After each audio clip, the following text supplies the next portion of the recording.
ಹಾಂ, ಒಂದು ನಿಮಿಷ ಬಂದೆ.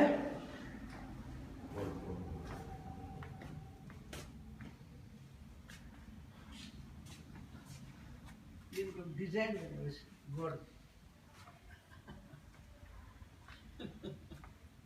ಲೈಟ್ ಇದೆಯಾ ಶ್ವೇತಾ? ಪರವಾಗಿಲ್ವಾ? ಓ ಎಸ್ ಅಲ್ವಾ, ಚೆನ್ನಾಗಿದೆ. ರೂಮ್ ಸ್ವಲ್ಪ ಸಣ್ಣದು ಶ್ವೇತಾ ಕೆಳಗಿಂತ, ಯಾಕಂದ್ರೆ ಈ ಕಬೋರ್ಡ್ ಬಂದಿರೋದ್ರಿಂದ ಏನಿವೆ ಕಂದಿ ಎಲ್ಲ ಇದೆ. ಆ್ಯಂಡ್ ಈ ರೂಮ್ ಬ್ರೈಟ್ ಆಗಿದೆ ಆ್ಯಕ್ಚುಲಿ. ಬ್ರೈಟ್ ಆಗಿದೆ. ಆ್ಯಂಡ್ ಕಿಟಕಿಗಳು ಹಾಕೋಬೇಕಾಗಿಲ್ಲ, ಏನು ಇಲ್ಲ. ಅದೆಲ್ಲ ನೆಟ್ಲಾನ್ ಕೂಡ ಹಾಕಿದ್ದಾವೆ. ಇಲ್ಲೂ ಇದೆ, ಇದು ಸರಿಯಾಗಿದೆ, ಇದು ಚೆನ್ನಾಗಿದೆ. ಬರೀ ಸ್ನಾನಕ್ಕೆ ಸ್ವಲ್ಪ ಚಿಕ್ಕದಾಗಿದೆಯೇನೋ. ನೀವು ಬೇಕಾದ್ರೆ ಅದೊಂದು ಗ್ಲಾಸ್ ಹಾಕೋತಾರಲ್ಲ ಆ ಥರದ್ದು ಹಾಕೋ. ಅದು ಹಾಕೋದೇ ಬೇಡ ಇಲ್ಲ. ಬಟ್ ಅದು ಹಳೇದಾಗಿದ್ರೆ ಅದನ್ನು ಚೇಂಜ್ ಮಾಡಿ. ಎಲ್ಲ ಚೇಂಜ್ ಮಾಡೋಣ. ಕಮೋಡ್ಸು ನೆಲ ನೋಡಬೇಕು, ನೆಲ ಸ್ವಲ್ಪ ಚೇಂಜ್ ಬೇಕು. ಎಲ್ಲ ಚೇಂಜ್ ಬೇಕು, ಎಲ್ಲ ಮಾಡಿಸ್ಬೇಕು. ಫ್ರೆಶ್ ಆಗಿ ಕಾಣಿಸ್ತಾ ಇದ್ರೆ ಪ್ರಯೋಜನ ಇಲ್ಲ ಹೊಸ ಮನೆಗೆ. ಓಕೆ ಪರವಾಗಿಲ್ಲ, ಹಾಲಲ್ಲಿ ಲೈಟ್ ಇದೆ. ಇಲ್ವೇ ಇಲ್ಲ ಅನ್ಕೊಂಡಿದ್ದೆ. ಇಟ್ಟೆಗಿ ನೋಡೋಣ ಈ ಭಾಗ. ಒಂದು ನಿಮಿಷ, ನಾನು ಆ ಕಡೆಯಿಂದ ಹೋಗ್ಬಿಟ್ಟು ಬರ್ತೀನಿ.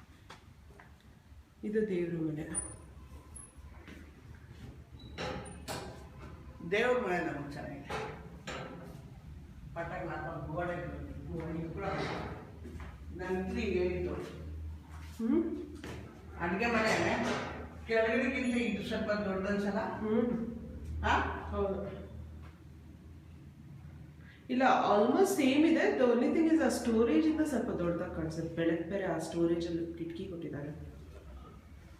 ಪಾತ್ರೆಗಳಿಗೆ ಇಲ್ಲಿ ಇಟ್ಟಿದ್ದಾರೆ ನೋಡಿ. ಅದು ನೀವು ಅಲ್ಲಿ ಮಾಡ್ಕೋಬಹುದು. ಎಲ್ಲ ಲೈನ್ಸ್ ಎಳ್ದಿದಾರಲ್ಲ ಅಲ್ಲಿ ಹೊರಗಡೆಗೆ ನೋಡಿ. ನಲ್ಲಿ ಎಲ್ಲ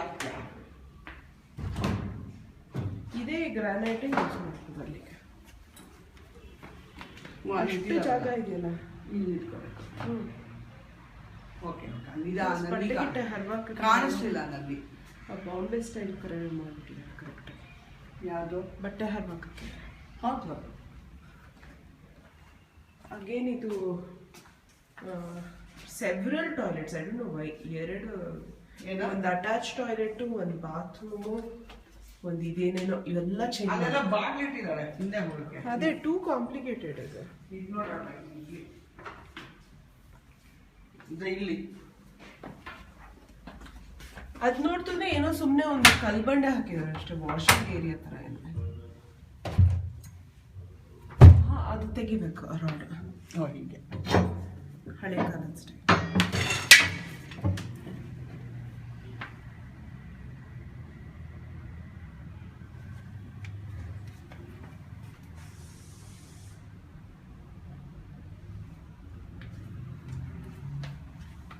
ಓ, ಇದು ಏನಕ್ಕಿದು ಅಂದ್ರೆ ಈ ವಾಷಿಂಗ್ ಏರಿಯಾ ಅಂತಾನೆ, ಅದಕ್ಕೆ ಏನಿದು ಮಷಿನ್ ಗಿಷಿನ್ ಇಟ್ಕೊಳಕ? ಇಲ್ಲ, ಹಳೆ ಕಾಲದ್ದು ಇದು ತಪ್ಪಲೆ ಗಿಪ್ಲೆ ಎಲ್ಲ ಇಟ್ಕೋತಾ ಇದ್ರಲ್ಲ, ಅದಕ್ಕಿರ್ಬೋದಲ್ಲ. ಏನೋ ಕೂತ್ಕೊಂಡು ಸ್ನಾನ ಮಾಡಕ್ಕೇನೋ. ಇದ ಅದು ತೆಗಿದೆ.